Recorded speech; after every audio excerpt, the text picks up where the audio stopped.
মাছ মাংস সব কিছুই হার মানবে যদি এমনভাবে কুমড়ো পাতা বাটা রান্না করা হয়। বেশ ঝাল ঝাল লঙ্কার ওপর থেকে সামান্য সর্ষের তেল দিয়ে গরম ভাতে মেখে খেতে দারুণ লাগে। প্রথমেই ধুয়ে রাখা কুমড়ো পাতাকে কড়াইতে ফেলে নুন দিয়ে মজিয়ে নিতে হবে। এবারে হাফ চামচ কালো জিরে, 8-10টা গোলমরিচ, 4টে শুকনো লঙ্কা শুকনো খোলায় ভেজে নিয়ে মিহি করে পাতার সাথে শিলে বেটে নিচ্ছি।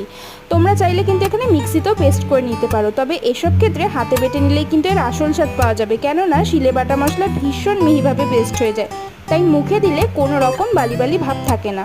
এবারে পাতাটা বাটা হয়ে গেলে তেলে ফেলে আরও 5 মিনিট ভেজে নামিয়ে নাও। গরম গরম ভাতের সাথে মুখে চালান করে দাও। কারা কারা এটা খেতে পছন্দ করো অবশ্যই কমেন্টে জানিও।